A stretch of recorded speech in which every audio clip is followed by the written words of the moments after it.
All right, there you are, JD Danner. There you are. Yogi, how are you in London? A little chilly, a little chilly, I must say. I didn't expect the temperature to drop so quickly. Like it's been like in the 50s during the day, and it's in the 40s at night. But today didn't get to 50. It was in the 40s, and now it's like freezing tonight. I have to say I'm a little jealous. It is cooling down here a bit, but I guess I don't know, dipping below 80 is cooling down for us. I So, know. I saw that. It was like everybody was posting, "Ooh, it's so chilly," and I'm like, "What is the weather in Florida?" And I looked it up, and it was like 78. Oh, okay. But yeah, that's my mom said. She just got back from North Carolina where it was a nice like 68, and she was digging it. And she's like, "Oh, it's so disgusting. The further south you drive on the way home, you just know you're yeah. getting into the heat." Well, it is what it is. People from everywhere else love this, but we're hearing it all the time, so it's not such a big deal to us, as you know. It's You the know, truth. Like I remember those days, like people saying, "Oh, you're so lucky, you're so lucky," and it's like, yeah, it's not lucky when you've done your hair and makeup and you step outside and it just melts. right. It Your hair gets up. frizzes up, your makeup melts off. You got to sit in the car. You got to let the air conditioner blow in your face until it cools down, and you know. But I mean, the good news is that you have air conditioning. Like over here in the summer months, we don't have it. So then I'm jealous of you guys. We Yeah. all have our perks, I guess. Honestly, but it's okay because on cold nights like this, my friends, Ah, that is what? What are you drinking today? I've got the King's Ginger today. Wow, that's very royal of you. This is like it's got a kind of a cool backstory. It was created in 1903 for King Edward VII, and it is a rich and zesty um, tang of ginger. It's a ginger liqueur, and so I add whiskey to it, and then it makes it like even more fiery. But Wow. get this, this was created for His Majesty for his morning rides on his horses with his on his horses, and it was appreciated for the gentleman that he was riding with and the high spirited ladies. It says right on the bottle. So they must have went for Love, a ride, had a little ginger liqueur after, I love that it says that right on the bottle. I right on like the that. bottle, just so you know. And it is. It's like it's really like like I don't know if you've ever had crystallized ginger, but it's really like a spicy, like fiery ginger flavor to it. But the thing of it is I didn't really appreciate ginger. Like what I knew of ginger when I lived in Florida was it was that wet clump of pink leaves that you got with sushi. Right, right. That was all I knew of it. Over here, it's in everything. Like Wow. because they're very, it's multicultural. So like curries are huge here, but Hmm. a lot of ethnic food, like Thai food has a lot of ginger in it. Hmm. Um, so I had to get used to that. Like, it's like it's right in my food, that kind of thing. Like Thai ginger beef has got to be like my all-time favorite. Um, Really? and then it's in it's just it's everywhere here. Like every Chinese or Japanese dish starts with spring onions, ginger, and garlic. It's like boom, that's what you start with. That's your base. Whereas like Italian food over there always starts with celery, onions, and Right. carrots. Right, garlic, right? So yeah, so I've really like taken to the ginger, if you will. Nice. What have Well, you got? it's very healthy for you. I know. When I go to PF Chang's, I get their ginger tea. I think I might have a taste for ginger. But today, I'm drinking not. I went back to my Knob Creek maple right Oh, there here. you go. Oh, I that would be so lovely on a cold night over here, like in front of a roaring fire. Yes, that's why, because we dipped down below 80. Yeah, So there you go. sweet Florida weather. I am having Absolutely perfect. my Knob Creek in my Gentleman Jack glass, my Knob Creek. Excellent. Yeah, I And still don't have the right glasses yet. I'm gonna, I might put that, every year, me and Gemma and Hazel, we swap our Christmas lists and stuff, and I never know what to put because I don't need anything. Like, I'm that simple. I think I might put whiskey tumblers on my Christmas list because I didn't get those when we closed the pub. I got a couple of uh, highball cocktail glasses and a few of these Martell VOSP, brandy glasses, yeah. and that was it. I didn't get the proper whiskey glasses, so yeah, I'm gonna need. I gotta step up my game a little bit. I feel like, you know, like I'm lowbrowing. I'm lowbrowing in these weird wine glasses. Well, here's to you for our ninth. Is it our ninth? I believe this is number 9. You are correct. Fine. Cheers to you, Denise. Here we go. What, you want to Oh, see? Yeah, you don't like ginger. yeah. I wanted to show something else before 2020 is over. My niece Joni got me this. It's Barefoot Bubbly Pride limited edition Oh, how champagne. cool is that?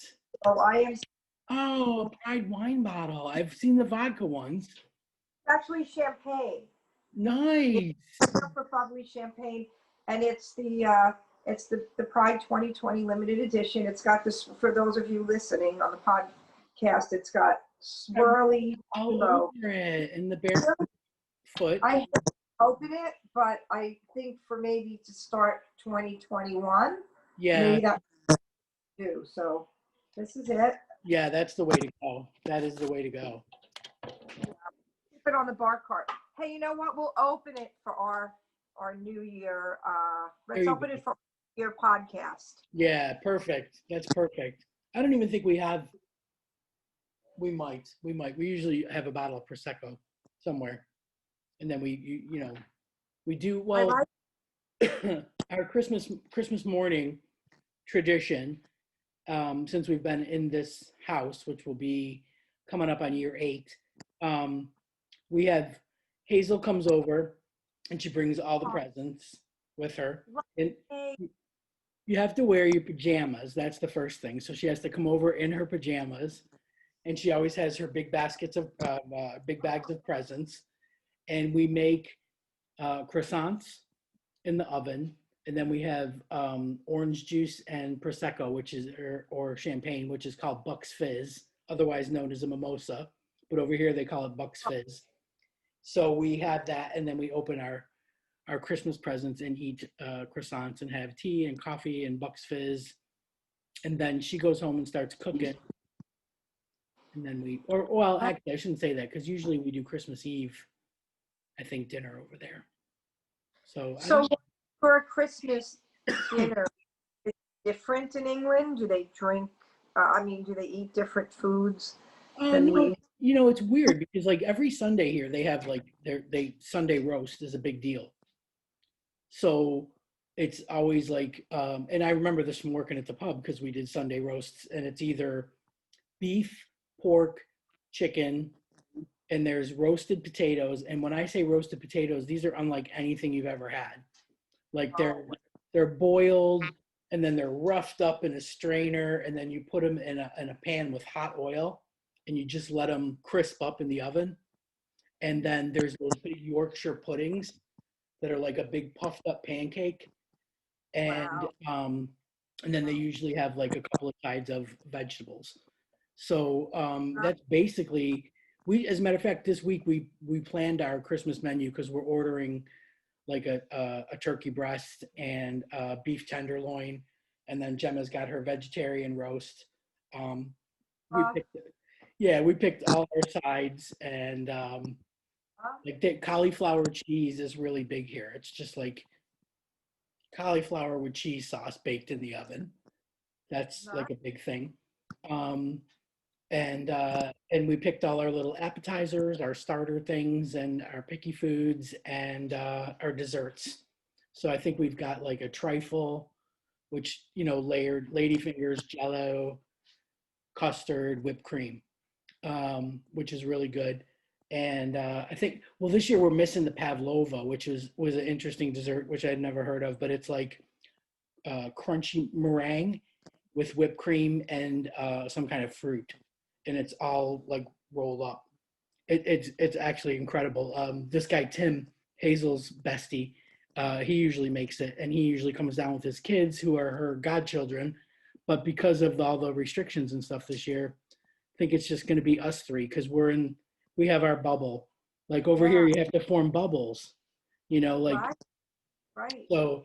Yeah, like I tell everybody that if you're going to plan on doing Thanksgiving with people, self-isolate for now, starting now for 2 weeks, so who you can be around. Have those people isolate too, because it's going to be a strange Thanksgiving. And also, I read that Zoom is lifting up the 40-minute restriction for Thanksgiving, Oh, so people oh, can do Zoom and they don't have to worry about if they don't have the paid upgrade. They can be on longer than 40 minutes. So maybe that's an right. incentive to kind of like just Zoom with everybody, We did that for Easter with Yeah, my, and it's like, it's a little difficult because everyone's talking at once, and then the kids in the family are like putting up pictures of cartoons, and we're like, yeah, yeah.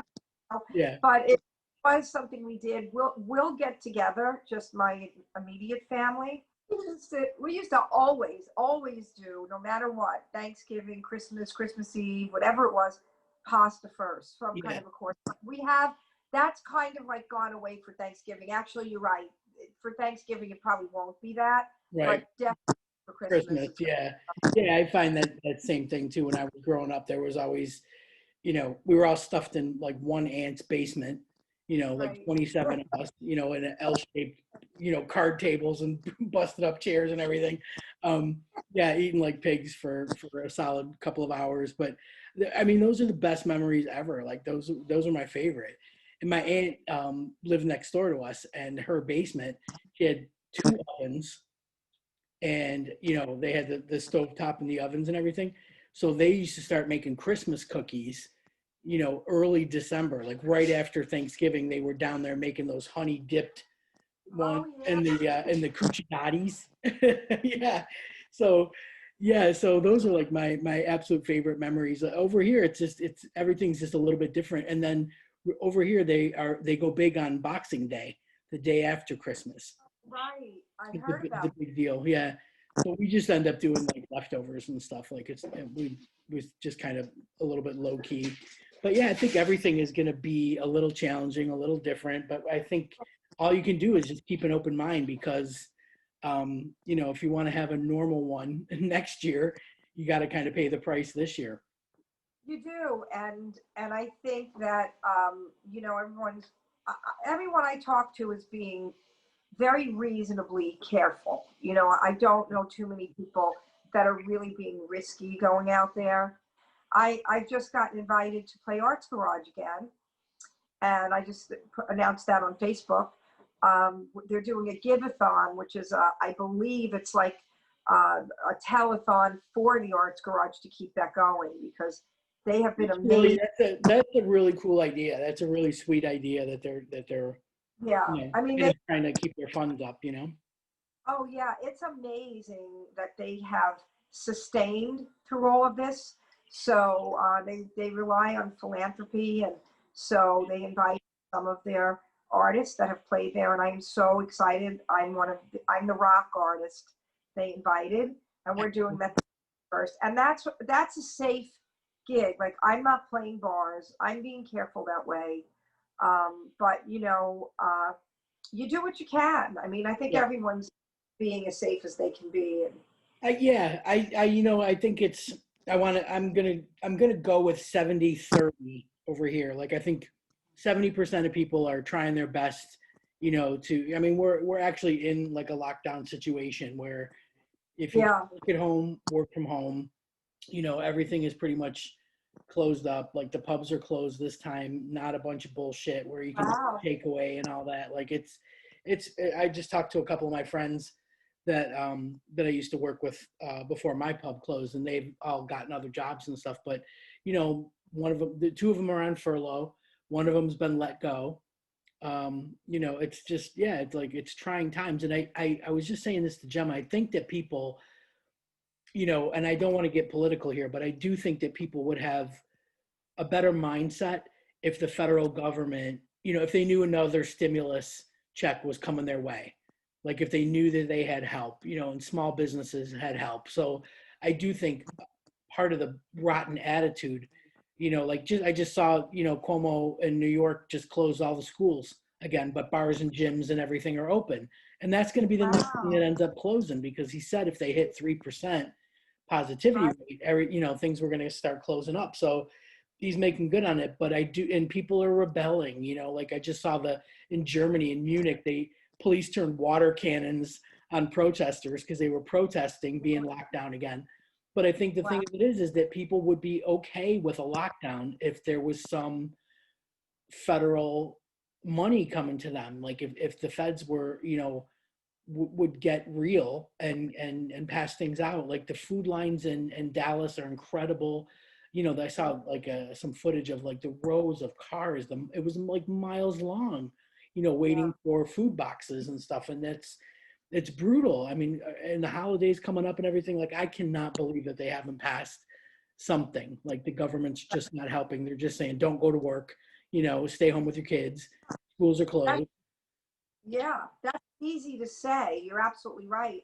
You know, it's easy to say stay home, Yeah. but you have the money to sustain your mortgage, your Yeah. rent, whatever. Realistically, it's, Um, geez, you're asking these people not, like, I get like not gathering. Like, okay, great. You should, you know what? Nobody's got the money to be out drinking anyway. So just stay home and save it. You know what I mean?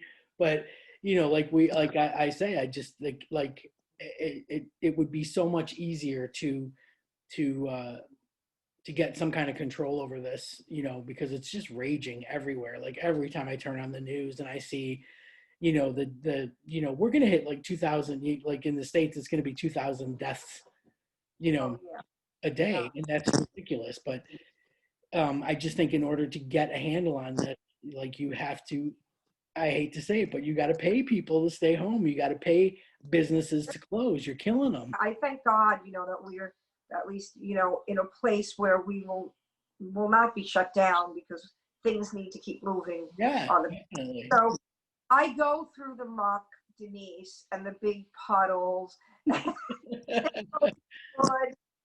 whatever. And now we have this random chicken that found us, and she became my pet, and she hangs out in the yard and stuff, and I feed her. You know, I just like see it in a different light now coming into the office, but it's Yeah, just scary in so many ways. And I just hope that people are smart. You have to be, I believe, no matter what the government tells you, you know, aside from the business aspect, in your everyday life, it's up to you to be responsible. yeah, You have you got to look to, out for yourself, your family, you know. It's a shame that it has to be this way, and I think it's going to be this way for a while. You know, like vaccine or not, like I get vaccines are coming down the pike and all that, but you know, until you know you get that shot in the arm, and then I think it's two, so you have to go the following month for your other shot. But until those, you know, are distributed and you know you get the call and you get vaccinated and whatnot, I mean it's going to be a mask way of life. come right here to the Whiskey Rock Lounge and hang out and be socially distanced. Maybe next week we're going to start doing live in the lounge. Oh, So after our show, I'll do something here with live music. So that'll bring the rock part into the whiskey. excellent. That's excellent.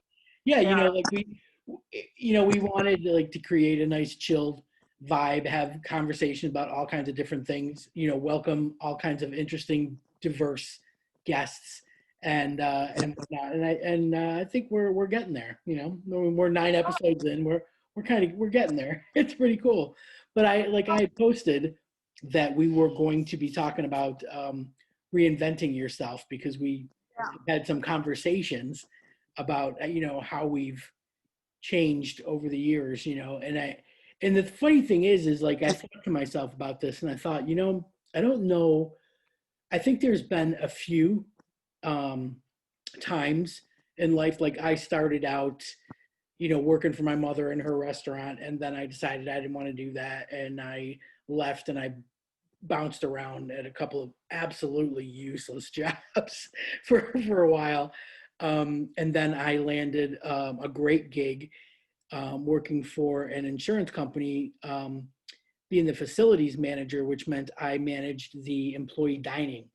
Their whole Oh, mission was to have a on-site cafeteria, so people didn't leave uh-huh. for lunch. It would help increase productivity. So and that grew. Like, it started out where there was only 250 employees in the whole insurance company, and it just kept every year kept growing and growing and growing. By the time I left, there were 3,000 employees, um, and there was Wow. 3 buildings. It was just, it was insane, and it was so much fun. But I didn't want to work. They, after a couple of years, they decided to bring in an actual company to run the employee dining, and I didn't want to work for them. Like, I liked the fact that I was paid by the insurance company. I was taking care of the employees for the insurance company. I felt like part of the team. And if, like, this other company was going to come in, I just felt like it was going to be an us or them mentality, and I want to be a part of it. So they Right. gave me an option to take some classes and work for the actual insurance company, being a case manager. So I took the classes. I got my CEU credits and whatnot, and got my adjuster's license, and then I worked as a disability claims manager for the rest of my time there. And overall, between being a cafeteria manager and then being a case manager, I was there for 17 years. Wow. And that was Wow. the job that I left to move here. And the whole time, like, I was doing the podcast, I was doing the podcast part time. And I remember I would always say to myself, if I didn't have to work like 8 hours a day at the stinking, day job, I would put all my efforts into the podcast and being a writer. Like, all I wanted to do was be a writer. And then Yeah. I, quit my job, and I got married, and I moved here to England. And it was the biggest adjustment for me to not know what to do with my days. You know what I mean? Like, the first 2 years that I was living here, I feel like I just walked around like a zombie. Like, I didn't have a direction or anything. Like, it was really, really strange. And we were living with Hazel at the time. Um, and I just felt like I don't know how to earn my keep. I don't know, I was constantly cleaning and trying to make dinners, and her and Gemma were, working, and they were working Uh-huh. like in offices and whatnot. And I was there during the day, and it was just like I would like vacuum and clean and do this and do that, and just like I didn't know what to do with my time, and it was a really weird transition for me.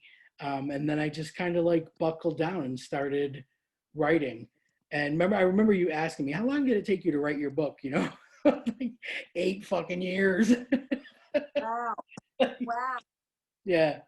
Yeah, it was very strange, and I don't consider myself a writer or an author, and like I have 3 books published, and I still don't feel like an author, because I just can't get into a rhythm of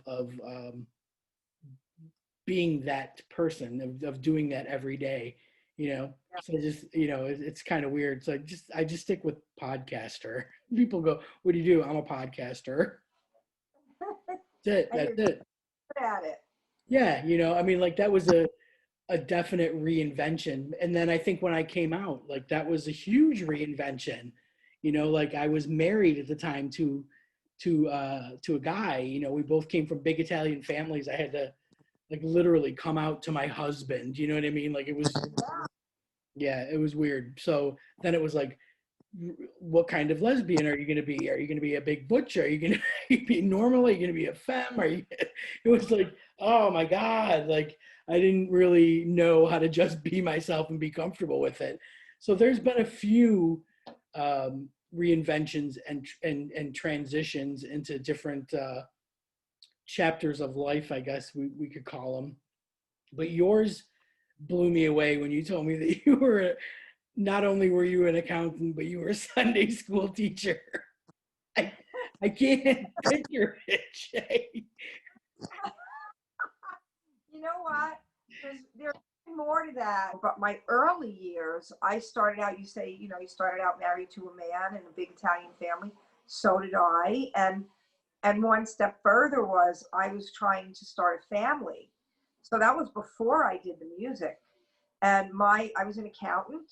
I was a Sunday school teacher, and I was all prepared to start a family and have a baby like my sisters did, right? And my cousins did, and everyone else in my family before me. But I had endometriosis like severely Oh, at yeah. a young age, like at 28 years old. I had it worse than they, you know, they started doing surgeries. It's a whole thing you go through with endometriosis. They know so much more about it now than they did Yeah. back, Yeah. but you know, it was just not going to happen for me. I had it way too severe. By the time I was 28, the doctor pretty much sat me down and told me, this is not probable. It's not impossible, but it's not probable. I don't want to see you go into debt, and we'll be better at what we do 10 years from now, and you'll be young enough still to try 10 years from now. And I left, and you know, I don't remember what that conversation was on the way home with my ex-husband, because I was devastated. I mean, to me, that was all I was thinking about, you know, and I felt like a freak because no one in my family had that Right. issue. So, and my poor sister, because here she was getting pregnant by accident, and we lived next door to each other, and she's afraid to tell me because Oh, going through, it wasn't only the emotional part of it, it was surgeries and procedures and taking medicines that made me gain 40 pounds. Fast forward, that was my thing to say, I'm going back to school. I'm going to be a lawyer. So I was an accountant at that point, and I was working in a corporate America. I was an accounting supervisor, but I was in the middle management. So that's like this worst place to be, because you have somebody above you that right. wants you to take all the blame for everything, and people below you that are very poorly trained that are not doing what they're supposed to do. So Exactly.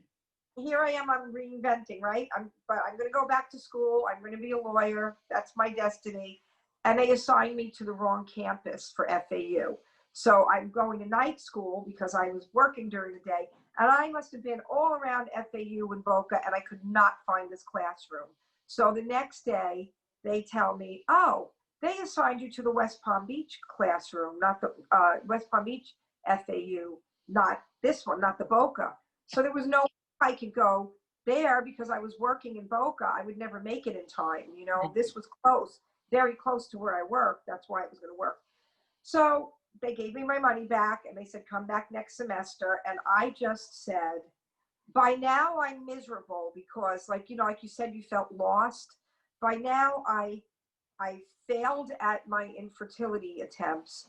I now failed, and not that I failed, but I couldn't get in my, and I felt like it was a failure, even though the infertility thing wasn't really my fault, but you feel like a Yeah, failure. of course. Yeah. And I saw an ad in the paper for a new music school that opened right 2 minutes from where I lived.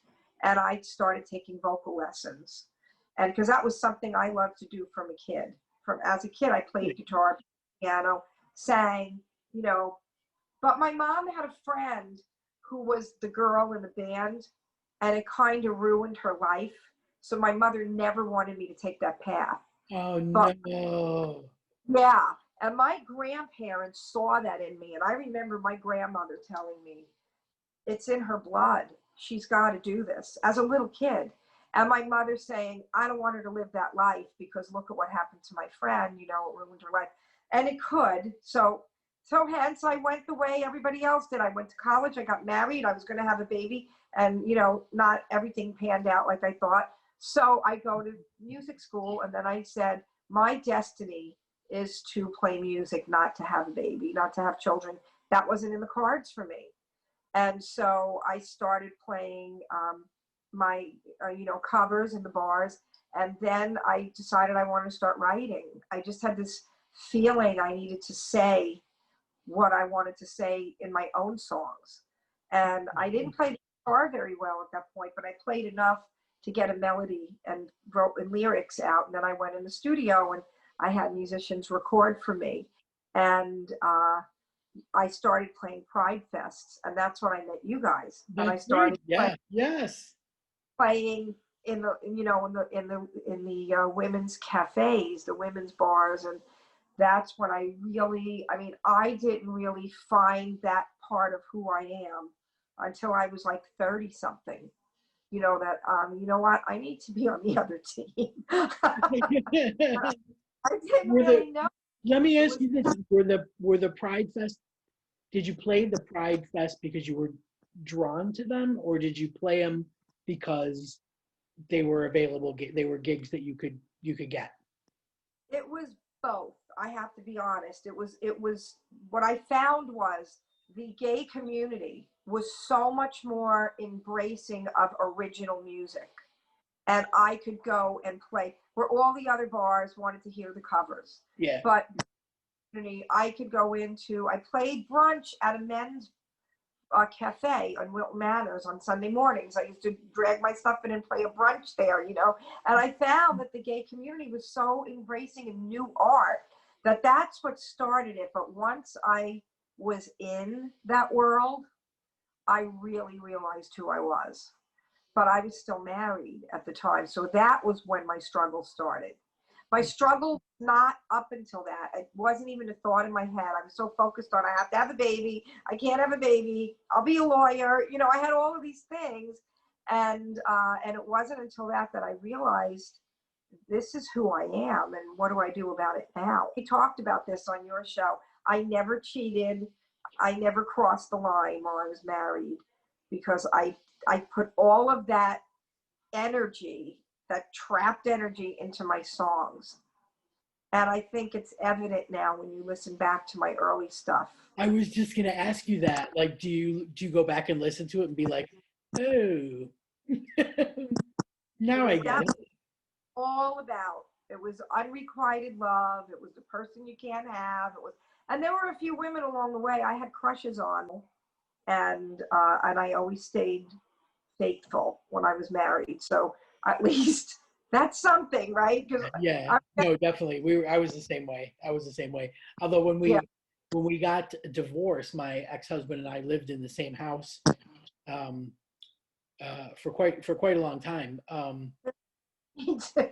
Yeah, and that was kind of weird because that goes back to that line that we were using in the promo where um, I had like a one night stand that stayed over, and at the time somebody that I had dated that we decided that it wasn't working had got evicted. So I was like, well, we have this alcove. If you want to put some stuff in there and sleep in there until you find something else, that's fine.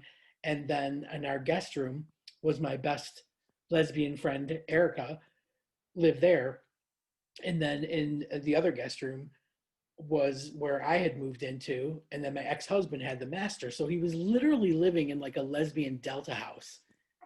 Everywhere you look there was a lesbian. You're like, it was just like it was unbelievable. Like he was the luckiest guy on earth, like seriously.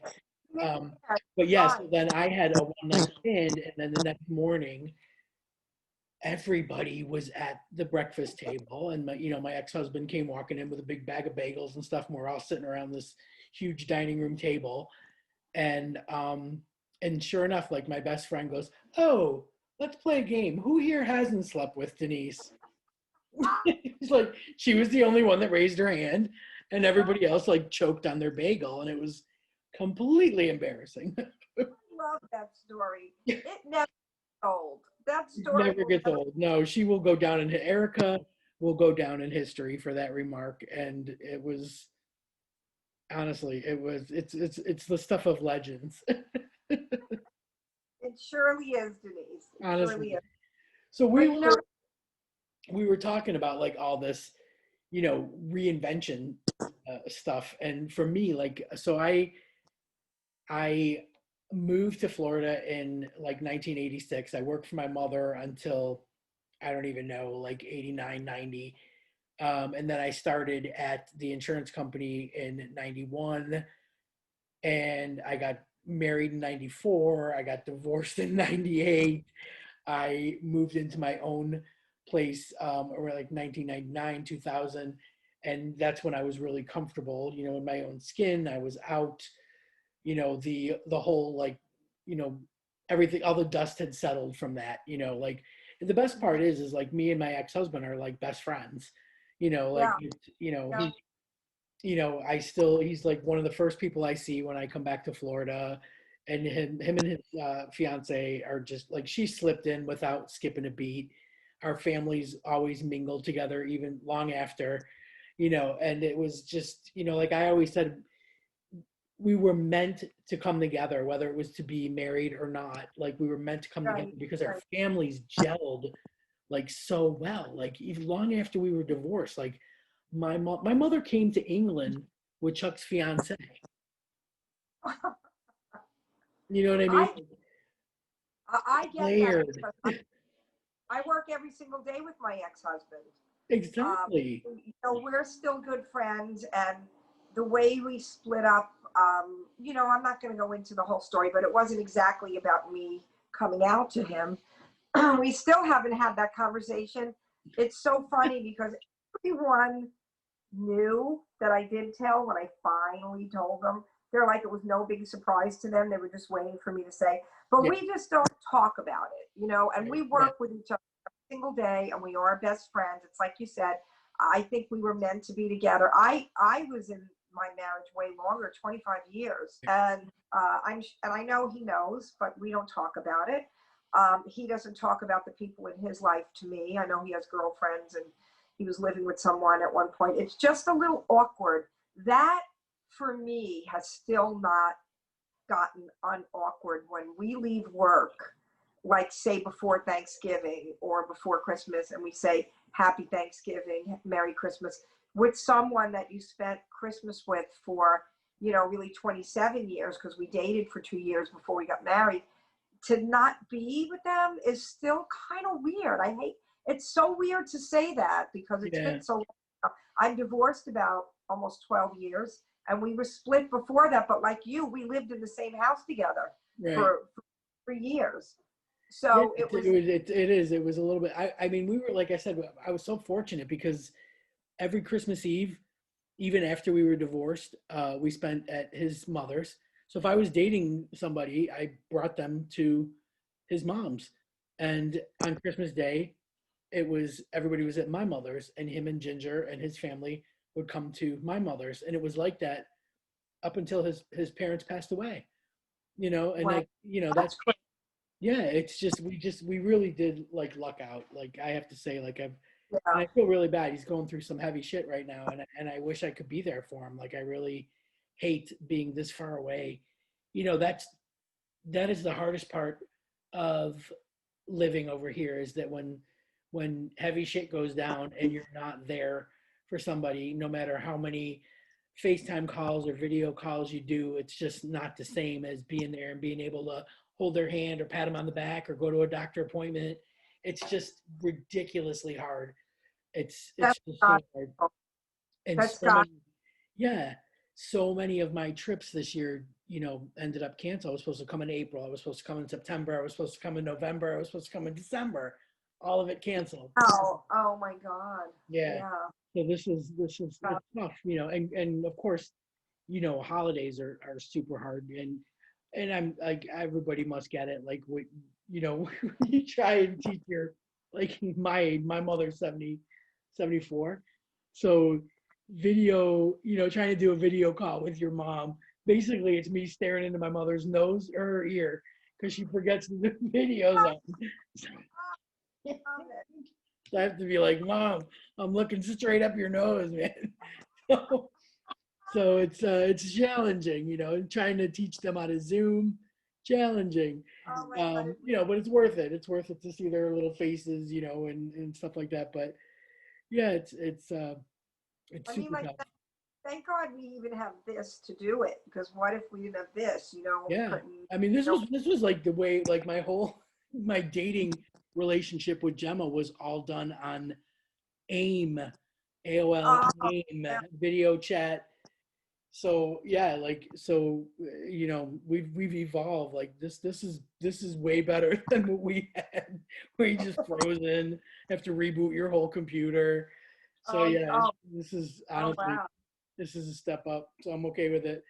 So we also posed we put a question out there on our social media, because we're gonna hop in the time machine. And Yep. I don't know what made me think of this. I think I just saw that picture of all those tapes. But in the 80's was, I don't know about you, but like I was in my prime, you know, you know what I'm saying? Like that's my Right. jam, that's my time. But I was which is funny because Gemma was born in 1985, so it's just lost on her. Uh, I get that. but I always had a fondness for movie soundtracks. And Right, in right. the 80's, I used to collect all the good movie soundtracks. So I thought it would be a really cool thing to put out there. Like, what was your favorite 80's movie soundtrack? Because there's so many good ones. Oh, yeah. I And love that I came up with it, by the way, for today. I that was loved a it. good one, right? And you Great had idea. like somebody comment on your Facebook about it right off the bat, which I loved. Yeah, I want to do that. Like, we'll get I want listeners interested, involved, so they can, if they're listening, like they can let us know. Still, let us know, like in our page, and we'll mention it next show Yeah, because that's what I like. I love that they can tune in and hear a mention. yeah, But let me see. You had somebody named Jim said one of the soundtracks I really like is from the movie Roadhouse, and the other is Dirty Dancing. So obviously Jim was a Patrick Swayze fan. yes, Uh, right. but I That must was agree, like Dirty Dancing was an awesome oh yeah. movie soundtrack. Awesome. They were both Joni's picks too, my niece, because I called her today. She's my 80's go-to. I have to say Really? quickly, being a in the music world, right? Okay, a lot of the people I work with are around my age. And every excuse for their bad behavior when they were younger is simply, it was the 80's. Yeah. And I'm wait a minute, I had 80's, but my 80's, I was trying to have a baby. I was living down the street from my parents. I was married. I was an accountant. I worked at a bank. This is Like the I same. have to say, That's they so. were not This is the same thing I used wild. to say with Donna. Like, how were you not like partying your ass off in the 80's? She was like, I was married and I had two kids. I was like, I was the nerdy accountant, married, living down the street. So the thing is oh my that God, I I didn't. was out drinking with my friends like every weekend, every night. I would go to work at my mother's restaurant, hungover, still drunk, had to open at 7 a.m., was at the pink Cadillac that was on University Drive until like 4 a.m. You know, I mean, it was ridiculous. The fun that I had in the 80's, it was just crazy. Like I went Oh, through like a little bit of a bumpy bisexual period there too. So I was dating girls, I was dating guys, I was like all over the map, all over the well, map. It was so that's why I needed help from Joni because I'm like, come on, give me some 80's because I was like already listening to R&B. I was Anita Baker, George Benson, Al Jarreau. Those were my 80's, those are good. Those are good. But don't tell So, me you didn't listen to a little bit of like the Breakfast Club. oh, she mentioned the Breakfast The Club, Breakfast Club but was like crazy good stuff. I I had want to, quirky ones. I actually had to write them down so I didn't forget. I had one really. It was you know, like in the 80's, HBO was like your go-to thing, you know, when you right, home. And sure, I caught a movie called The Light of Day with Joan Jett mm, and Michael J. Fox playing her younger brother.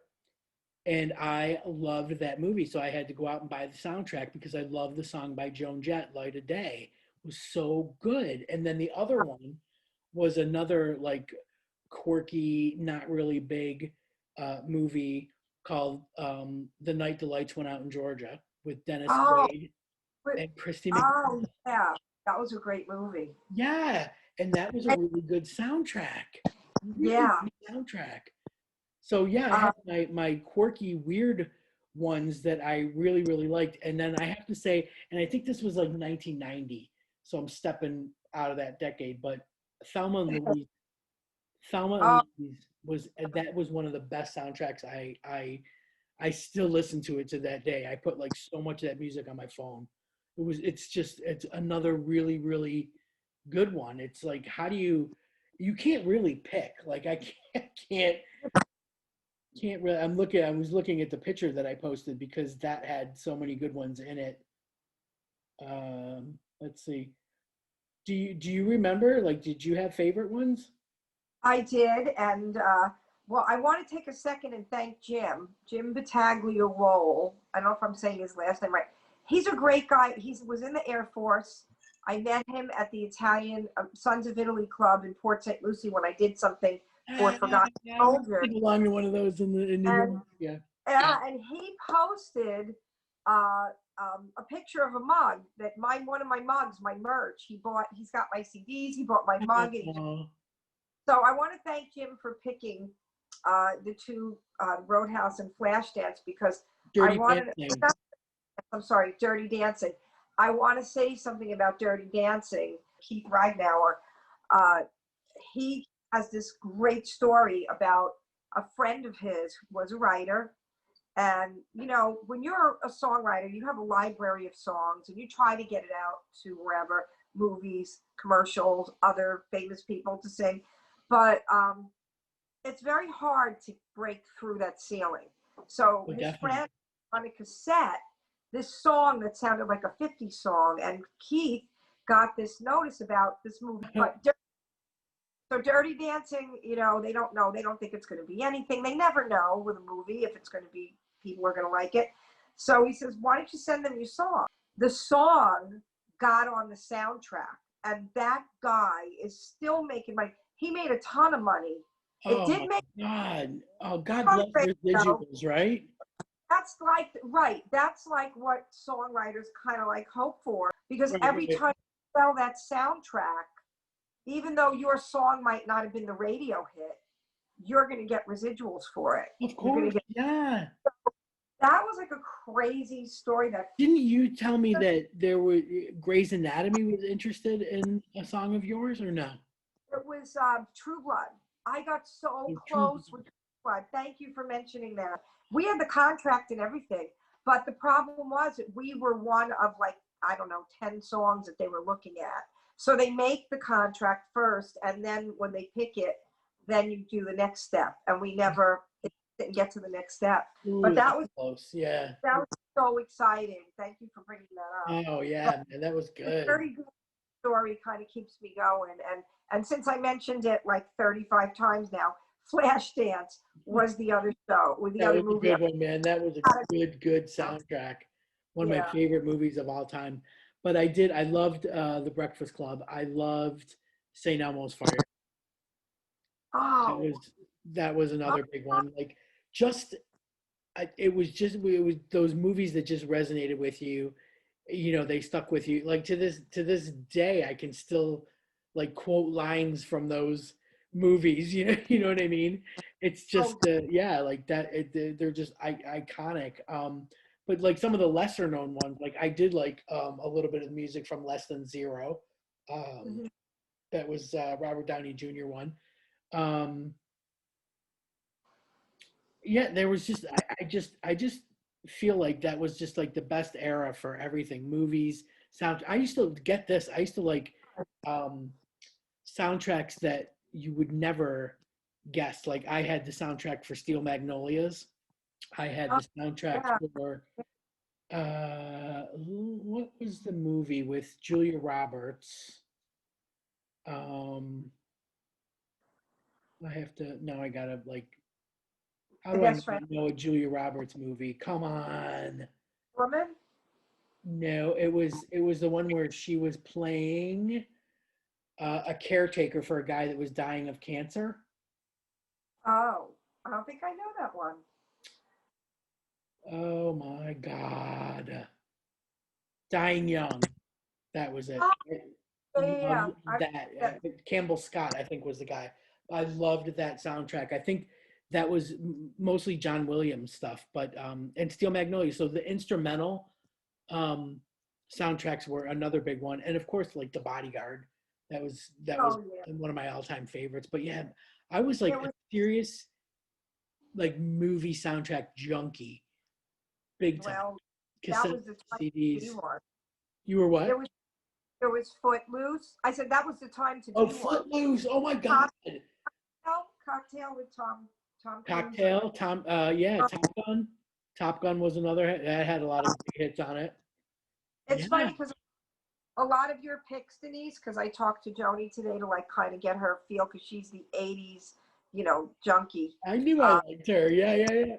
Picked all the ones you just said, St. Elmo's Fire, Top Gun, the ones you mentioned before. She Yeah, would know. Breakfast Club was huge. I didn't know that Don't Worry, Be Happy came out of Cocktail. I didn't know that song was I from didn't that. know that either. I thought it was Yeah. Kokomo. Kokomo was also from Yeah, that movie. Don't Worry, Be Happy too. that was like one of my only movies that I really liked Tom Cruise in. But I think it was more like I really liked Elizabeth Shue. Now that I think about it, really like Kelly McGillis and Top Gun.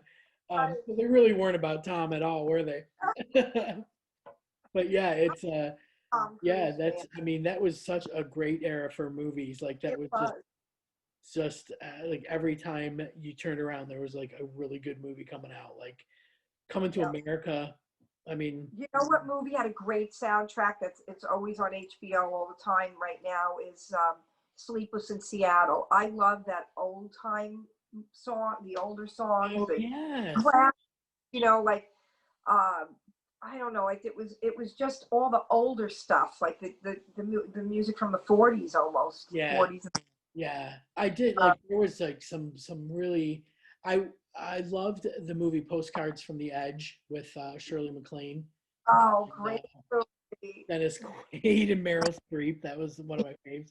Yeah, like I mean, not to say that there hasn't been good ones since, but I mean, they were like comedic, but they had like Fast Times at Ridgemont High. Like I Mhm. just recently watched the script. You know how like since this COVID thing, like people have been getting together and doing table reads of Yeah. scripts. Hmm. So I Hmm. watched the table read of Fast Times at Ridgemont High with Jennifer Aniston and Brad Pitt Oh, wow. and Dane Cook, and it was amazing to me to hear different people read those lines. It was so Wow. good. But yeah, Fast Times at Ridgemont High was just spectacular. Like that was one of my all-time faves, and it's one of those things. Like so now they're reading that script from the 80's and they're reading it verbatim. They're actually reading the script. Wow. There's different people reading it, but those lines it was just like, oh my God, they're priceless. Like, and they had Shia LaBeouf was playing Spicoli, and Jennifer Aniston, I think, was doing like the Phoebe Cates or the Jennifer Jason Leigh. I mean, it was honestly, it was so much fun to revisit those. I hope that like Oh my do more of God. those. Back to the Future. That Back was to the another one. Future was another good one. Huey Lewis, right? Huey Lewis doing all those songs. Yes, Yeah. that was a good one. You Winner. know, to mention one more was Heartburn. Did you see Heartburn? That was Jack not Nicholson and Meryl Streep. Jack and Meryl Streep. Yeah. Coming Around Again. Carly Simon Oh yes, yes. wrote that song That for was that like one of my favorite albums. movie. Coming Around Again was one of my favorite. I wore that thing out. That CD She, was so good to me. And she was, Working Girl, oh, Let the River yeah, Run. yeah. And there's so many. Oh, God, you're right. This Yeah, was a Denise. Great time. great topic. I mean, Honestly, it was that's my jam, man. The 80's, all that era. As a matter of fact, while we're on the 80's, let me just tell you about some of the where is it? Some of the retro popular 80's cocktails. ah, See if these like it. ring a bell. See if these ring a bell. Are you ready? Alabama Slammer, Yeah, yeah. B-52 shots, Mm, kamikazes, slippery yeah. nipples. The Long Island iced tea was created in the 80's, Dangerous. right? Anything with blue curacao. So anything was blue. Wasn't that Sex on the Beach? Didn't that have Sex the on the blue? Beach, yep. Cosmos came a little bit later, but yeah, that was one of those things that was just like, because in my head I was like, what was I drinking in the 80s? Like I don't even remember what I was drinking. Like when I think of myself in those bars, like if you think about like I had my 18th birthday in a bar in Coral Springs where I had to say that it was my 21st birthday to get served. So they brought out a cake with 21 on it when I was really turning 18. And it was a karaoke and it was at Bubba's Backyard, I think was the bar, which is now Peking Tokyo. Or I don't even know what it is now, Oh, actually. I know what it is. Right? Exactly. But yeah, like that's where I met my husband in Bubba's because I used to work at Opus Theater for about 10 almost 10 years on and off, which was a tiny little community theater run by this massive old pothead. Uh, guy used to sit up in the rafters smoking joints. He was probably like in his 70s. Um, and he ran this little community theater, and I was the stage manager. I had bit parts. I got to direct summer shows. Like it was the greatest Right. experience. Like I swear to God, like I am so fortunate. Like not only like my childhood, like in upstate in Western New York, like Buffalo, Niagara Falls, my childhood was outrageous because I lived on a street with 7 relatives. Wow. And it was That's at that time where you never had to lock your doors, like you just people coming in and out and all that. And then when I graduated high school, I graduated on a Saturday and I was on a plane to Florida on Sunday. And I was working in my mother's restaurant on Monday morning because she had a restaurant in a mall in Niagara Falls. And then she opened a second restaurant in Coral Springs. And that was what brought me to what, Florida. what was your mom's restaurant? It was called Lindy's Deli. I'll tell you, it was on University Drive in the plaza where there's a sushi place in her old restaurant. It's a, Oh, right on University where Incognito Hair Salon is, and I don't know. I think there's like a bank. It just got redone. Like the plaza looks amazing now. It's like one of the nicest plazas on University, but it took like 2 or 3 years to get it renovated. But it's fantastic. But yeah, so like I grew up like right there. So everything I did was like on University Drive. Like I partied at the Pink Cadillac, which is now Nick's Pizza. Like everything was like right on University Drive. But and I had all my best friends worked upstairs from my mother's cafe. So my mother's deli was on the ground floor, and there was like an insurance company on the second floor. And the first day that I started work that Monday morning, I met one of my longtime best friends, Maria. She wow. was my age. She was working upstairs at the insurance company, and she came down and said, "Your mother told me to come down and meet you, so we're gonna go for drinks after work. You want to come?" And I was like, "Yeah." And we like closed the TGI Fridays that night, and we've been friends ever since. So it's like it's going on 30 years. That's Yeah, great. yeah, it's You cool. know, It's like fortunate. I want to say in Coral Springs, my sister and my niece just went there this weekend in Coral Square, Oh yeah. and they have a store called, I don't know, I think it's FYE. I'm not sure Oh of the my God, that's my store. favorite with all the CDs and the DVDs and everything. Yeah, Yeah, yeah.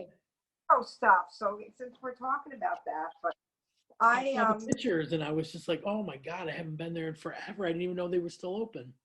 well, I think they just opened it. I don't know. I think it's new or something, but they have like what a record store used to look like. There's a lot of nostalgia in there. Yeah. So, I know it looked um, like it was like walking into a Spencer's. Remember when you'd walk into Spencer's and they would have the old movie, they'd have the post, like a Farrah Fawcett poster. Like it was just like, oh my God.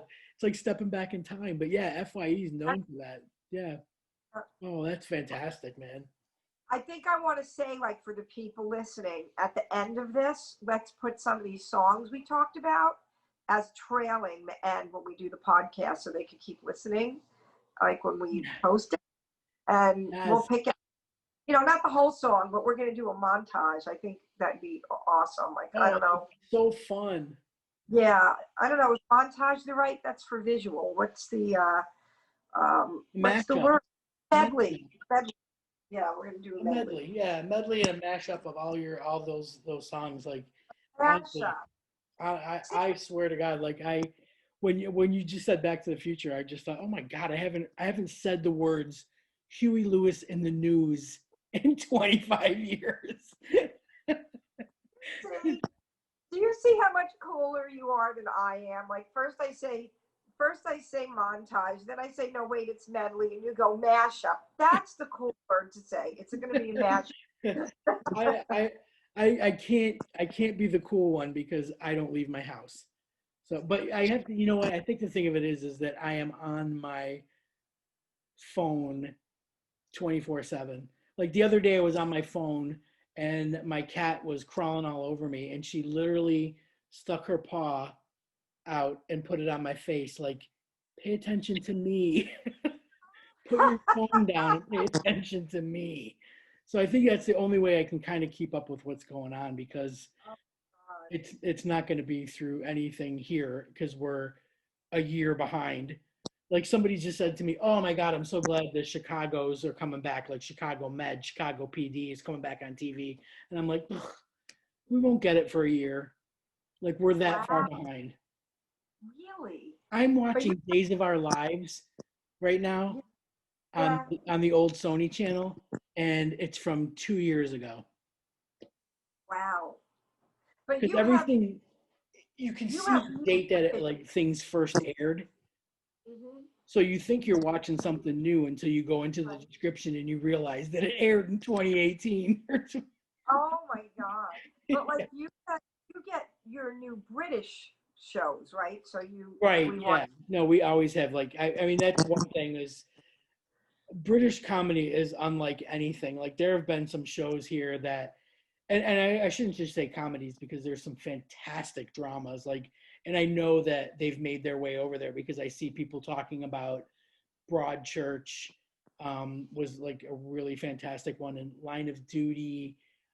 There's a lot of really good drama out there too, and but their comedies are just on another level. Like I just find them absolutely hilarious, and so many American actors are coming over and doing like British comedies. I watched one earlier this year called Intelligence, and David Schwimmer Ross from Friends was starring, Right? and it was so funny. And the best part of any kind of British series is that their entire season is only 6 episodes long. Wow. Like That's like they, This Is Us. You it's been watch This Is Us? it was over here for a while, and then I don't think it got picked up. Like networks have to buy them Oh, from the States. So for a while I was getting them. Like I think I got up to season 4 and then that was it. So whatever your latest season is last season and this new season we haven't had. well, that's the way This Is Us is. I mean, they give you like 4 shows or 5 shows, and it's like coming back in January. I'm like, I can't believe it. They've only had like 4 shows. They've been gone for months, and they come back, and now they're leaving again until January. Like, I don't Yeah, like that's yeah, I think that's the hardest thing for me is to follow American series here because your whole season has to air before it'll even get picked up to be brought back over here. know. So Oh. I end up seeing all the spoilers and all the clips and every, and it's just like, well, and we watch all the Chicago shows, like PD and Fire and all that, and we watch all the home improvement shows. So, and we're very much into Nate and Jeremiah right now, the two gay Oh. guys. Yeah, we're very much into that. And Good Bones and Hidden Potential. So all the girls, Mina, Jasmine, and Fixer Upper, because who doesn't like a little bit of rustic farmhouse? So, so yeah, we've got all of that kind of stuff. And I watch like SWAT and SEAL Team and all the NCISs and everything, whereas Gemma doesn't really get into those. But there were so many good British shows that I really wish you guys would. I know you get like Graham Norton on BBC America. And Yeah. he is just the most fantastic chat show host ever. And I love before COVID, where he would just have everybody on the couch at the same time. And it was always like the greatest thing. Like everybody could join in the conversations, and it was just like, it just brought like chat up to a whole different level instead of having one guest and then the next guest and then maybe they would interact. And, so Right. this is just, it just brought things to a whole new level. So I love Graham Norton, and Gavin and Stacey was like the greatest sitcom of all times over here. And that, even though that ended like 10 years ago, last Christmas, James Corden, you have James Corden over there, right? Late Late Show. He, So, yeah, he started, he's British. He and this woman, Ruth Jones, wrote the sitcom Gavin and Stacey. And I think it lasted 3 or 4 years for the whole, for the whole thing, start to finish. And yeah, again, yeah. only 6 episodes a season. So you're not like, Wow. if you wanted to binge on it, you could binge on all the seasons in like a week, But so it's been over with, and it won like a ton of BAFTA awards and all kinds of stuff. And then he went off to America and became the James Corden of, late night talk show and all that. But then he snuck back to England, and him and his writer friend that from Gavin and Stacey wrote a Christmas episode 10 years later that showed what has, like it brought everybody back, the whole same cast. And it ended on it was like a one-off episode on Christmas Day last year. And it Wow. must have got like, it got the most millions of viewers. And it ended on a cliffhanger. So Oh, no. they've got to have another one. Like, I can't wait for the next one. But Christmas here, like the funny thing over here, Christmas, you will find Love Actually on Oh, I saw that one. I saw any that. channel, any given time over the Christmas holidays. You will find Love Actually, Bridget Jones, and all the Gavin and Stacey Christmas specials, because every sitcom usually has a Christmas special that it'll do, Right. and Miranda, and so it's very monotonous on Christmas Day to try and find something. It's the same stuff year after year after year. Do you get the hallmarks? We Because do I get the would. Hallmarks, we get the Christmas Channel, we get Movies 24, and we have a fantastic Sony channel that gets all the old shows. And I am telling you, Knots Landing, The Love Boat. Do you know what I found? I know you mentioned this the last time. Heart to Heart. I remember Yes. watching Heart, and it's so funny to watch now because the one I was watching, I don't watch it really all the time, but I was watching this one episode. It's on very late at night. Robert Wagner, he's like Duke, and the guy comes in, and they're like the rich couple, but they like Yeah. crime. Yeah. For some reason they always get into crime fighting, and so he's getting ready to fight the guy, right? So the guy like swings at him or something, or he falls down. I forgot exactly how it happened, but he was getting ready to get into the fight, and he stops to fix his members only jacket that he was wearing. He gets up and goes, fixes the jacket, and then he starts fighting with the guy, and I'm like, who would stop to fix their jacket? Isn't it amazing to watch these old shows? Like, oh my God, we had Charlie's Angels, Cagney and Lacey, Nash Bridges. Yeah. It's an absolute great. There's one called CBS Drama, and that had like Falcon Crest and Dynasty, which they call over here Dynasty. Oh, Falcon Crest, all those old shows. And then they have the Sony channel, which is all things that were made on like the Sony lot way back in the day that you'd be amazed. It's incredible to see it. I mean, like they have Diagnosis Murder and Matlock. oh, All I kinds know. Dan Dyke, Diagnosis Murder.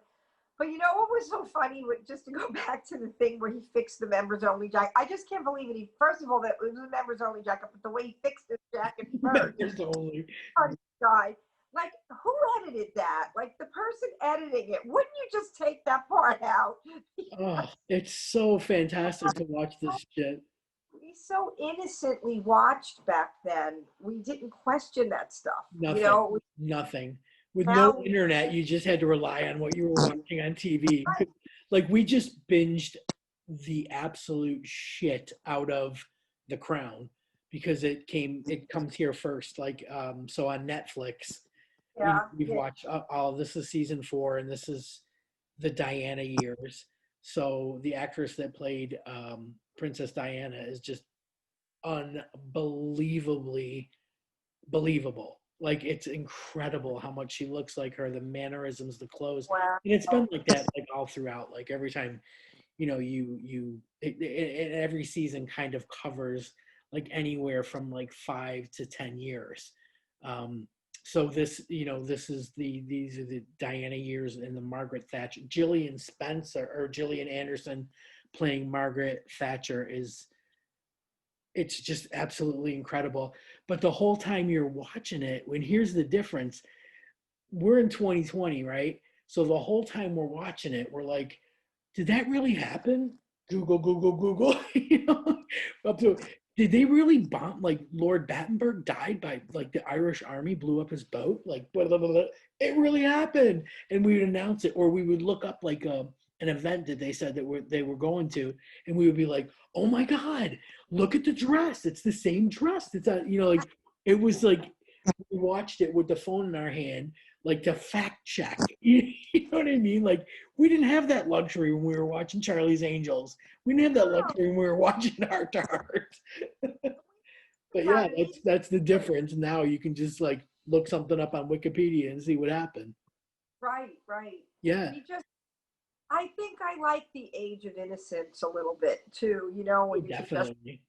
now we can Google and figure it out, but I kind of liked it when, you didn't really care that he stopped to fix his jacket or someone made You him didn't totally. notice. Like that was just it. Like you didn't notice. You were like, this is so real.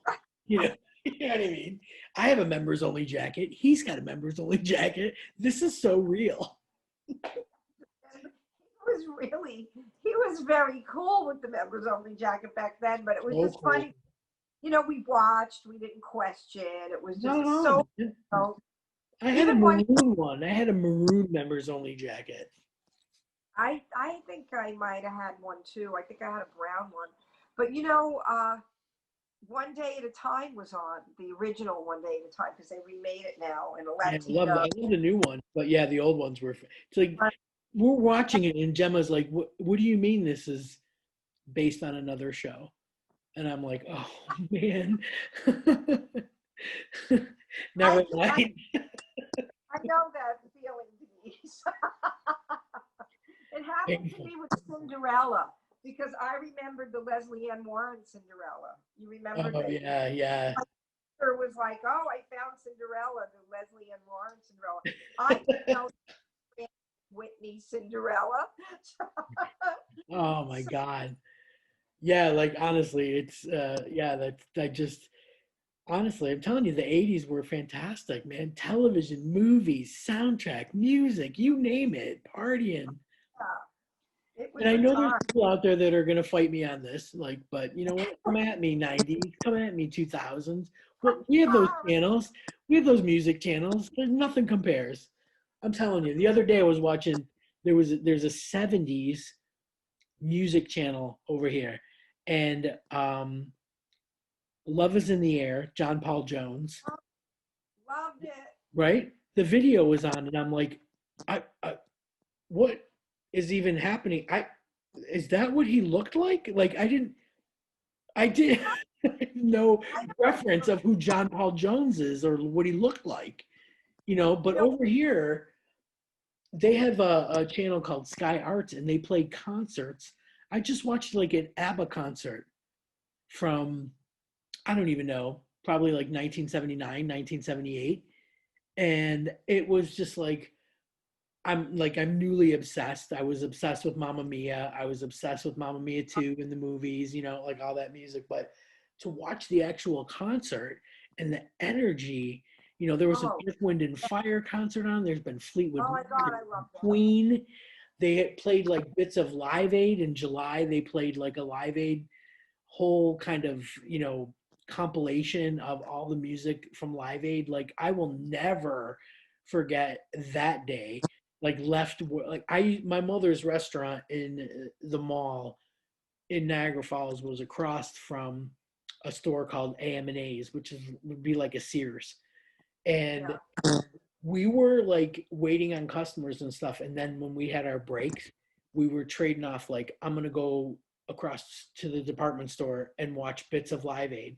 And so you would go to the entertainment section, and on all the TVs, they were playing Live Aid. Look how 80s. I have my George Michael shirt on. My Choose Life shirt. So we would go switch on and off, and then when I was done with my shift, like drove home like a mad woman and like parked it in front of the TV because I had a Betamax and I was taping the whole thing, but I had to be watching it.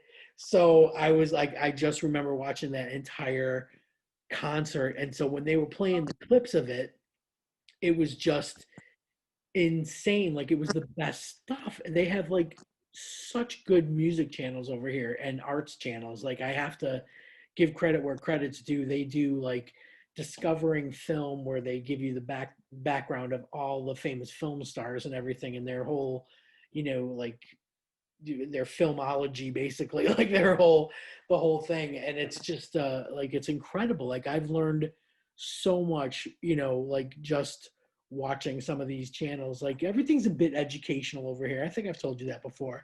I was worried I wasn't going to fit in because they're all smarties over here, but yeah, now I get why, because it's like they have like the best channels like when it comes to music and arts. It's fantastic. Well, I have to confess, even though I love all the music we talked about, the 70s music is what is my go-to station. Yeah. I just love the 70s. Like that's my Yeah. favorite. Do you remember, let me add, do you remember Rita Coolidge? Yes. She was married to Chris Christopherson. Yes. You know, One of my favorite albums. Carole King, oh yeah. Tapestry. Fleetwood Mac, Stevie Nicks. There was so much great 70s music. Yeah. But then you come across the obscure, like Love is in the Air. And you're like, oh my God, I remember that song. Or Wildfire. Remember that song, Wildfire? Yes. About the horse? Yes. I found a recording where, what's her name? Amy Grant sang that with the original Michael Murphy, I think it was. No, wow. Show with him. I mean, this was recently. They were both older, and they sang that song together. It was really cool. Oh, yeah, I had a lot of Amy Grant albums, like Baby Baby. Like that was one of my favorites. Yeah. And yeah, like 70s music, big time. Like my mom had like my dad was like a diehard Hall and Oates fan. So he had like all the Hall and Oates stuff. My mother was very Motown. So we had like Diana Ross, The Boss, Lionel Richie, The Temptations, Four Tops, Gladys Knight. The harmonies with the group America and the Eagles, the harmonies those guys had. Oh yeah. I mean, America, Ventura Highway. Oh my God. I mean, big time. Yeah. That kind of stuff. And of course we had like some of the like I don't know about you, but I just read this article about Dolly Parton and how she donated money to Madeira for the vaccine research. So just read that. Yeah, and I was just like, God damn it, all we ever need in our life is Dolly Parton. Like if you think, right? Like you need books, she donates books, she reads books. Right. Right? You need she did Glastonbury. Like you need a theme park, she's got Dollywood. I mean, like honest to God, she is so fucking pure. She's done so much. But So you know much. what?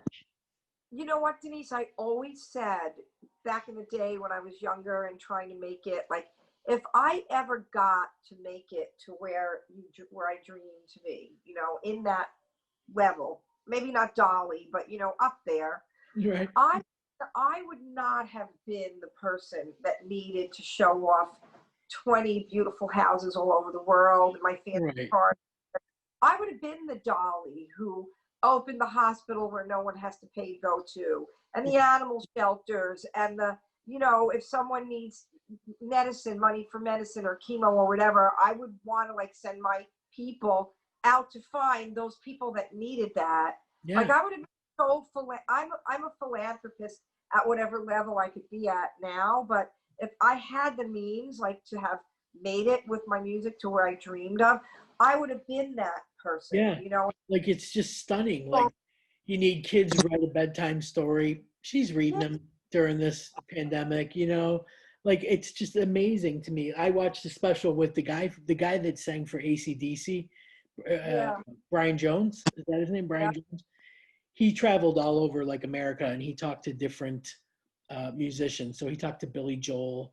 He talked to, but he interviewed Dolly Parton like at her place. And, you know, I just was like this. Like I couldn't get enough of her, you know, and she was just on Graham Norton, like they did a Zoom call together, you know, and I just think to myself, she's in her 70s, right? I mean, like Yeah, 70, oh, at least. And she's genuine. She seems really so genuine. genuine and honest and humble. And, you know, just one of those things where you'd be like, all the world needs is Dolly. Like I just sat there reading that article today and I thought, oh my God, like all we freaking need is Dolly. Of those other celebrities could take a lesson from that because Right. instead of, You think like there's so much like of course like right now with everything that's going on, you know, the United States alone has so many billionaires, you know, like yeah, Jeff Bezos and Elon Musk and like people like that. And he's sending people off to fucking space when he should be taking care of the people on the planet, you know, like that's what I don't get. Like when you have that much money, how can you not give it to research or say I'm going to start a fund for, you know, where the hardest hit hospitals are right now. You know, I mean, I hospitals are totally, overloaded. Do something for healthcare workers, for God's sakes. These people are working shifts like nobody's business. You know, like it's just I don't understand how they can't step in and help. And they I, do like I just do they fear like they can't do enough, so they do nothing? Like I don't understand. I agree. I mean, just because with the funding alone that they could provide, they Right. could help so much. And I don't know why more of those people don't do that. Oh, But what did I do there? they live very entitled, and I don't think people need to live entitled. No, I You know, can't stand that. I can't stand but that. I hate that trait in anybody. Yeah. yes, I don't That's think part of the reason why I can't watch a lot of the Bravo shows. I can't watch the Housewives. I can't watch, you know, those Vanderpump shows and all that kind of stuff because they all have that air of entitlement and it makes me sick. I agree. The Yeah. Kardashians, don't you want to just punch them in the face? Yeah. There's a show that I watch over here called Made in Chelsea, and it's about kids that come from an immense wealth. And it's very much like The Hills that used to be on MTV. It's a little bit scripted, you know, for the drama and Yeah, whatnot. Um, right. and yeah, I watch it because it evokes something in me where I want to smash their posh faces into a wall, you know, but I can't not watch it. It's like a little bit like soap opera. Like I have to kind of watch a little bit of it, but I just, oh, Right. there's so many of them. I just like, you know, and it shows them like all over. I mean, Chelsea is a wealthy area in London, and it shows them like driving around their Ferraris. They all did like COVID tests, and then they formed their little bubbles at two separate country houses in you know, one in Surrey, and it was just like, oh, so sickening, you know. Can't, but I can't not watch it. It's addictive, They but I have to can't. let Yeah, didn't they have to let in servants or something though? They did need people to do things for them, right? They probably had to no, go. they're pretty self sufficient.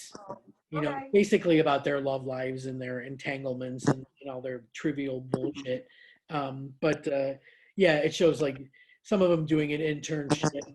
Some of them have like, you know, one guy has a pretty successful candy business. His parents owned McVitie's, which is a very popular cookie, like say Nabisco. His parents Right. are like, you know, having Nabisco, right? So he's like the heir to the McVitie's, you know, thing. But he has his own candy company, so he works, you know. But they all have like a clothing line or a makeup line or a fashion line or photography, like these shitty air quote jobs. But yeah, so I indulge in that a little bit just to, you know, just to get my blood pumping. It's Right. ridiculous. Oh my Well, God. listen, this has been super, super fun. I kind of think maybe the Zoom lifting the ban on the 40-minute thing might have started early because we haven't got any any warning, so we lucked out on this. But this has been fantastic. Like I'm so glad we covered the reinventing in the 80s and all that kind of stuff. Like these were things that we had talked about, like having a discussion about. So I'm glad we tackled it. Me too. This is great. We do I, have I upcoming. We're gonna get Tyler back. We should mention we're gonna get Tyler back for a Christmas cocktail, a special Christmas cocktail. We've got a couple of guests that we're trying to line up. Rockers, Kim Berry and Wendy, and you've got a couple of people on the hook that we have more guests. But I like these little one-on-ones every now and then. I think it's fun. me too. Me too. So we've Yeah, got to stay safe, and we've got to we'll continue to be the most socially distanced podcast ever. But we're doing good. We're still healthy, knock on wood. And so we'll say goodbye for now, but we will be back next week. And we just want to say we appreciate everybody that gave us their 80s favorites, because yeah. we promised we'd mention them. And I do want to give a shout out to our Twitter people. We're up to 23 followers, Jay. 23. Winner, yeah. Not We're Twitter. we're at whiskey_pod on Twitter. We're doing well on Instagram, which is at Whiskey Rock Lounge. And of course, Facebook, we are at facebook.com/The Whiskey Rock Lounge. And we appreciate everybody that engages with us. And we encourage you to, because look at Jim Battaglia, whatever your name is. Thank you so much for engaging. Look at you, got to mention. Yes, for drinking coffee out of my mug. And for us your suggestions. He's a cool guy. Thank you for your service in the Air Force too. Thank you very much. My God, thank you so much. All right, well, until then, and we'll see you next week then, Mom Buddy. All right, we will stop here. See ya.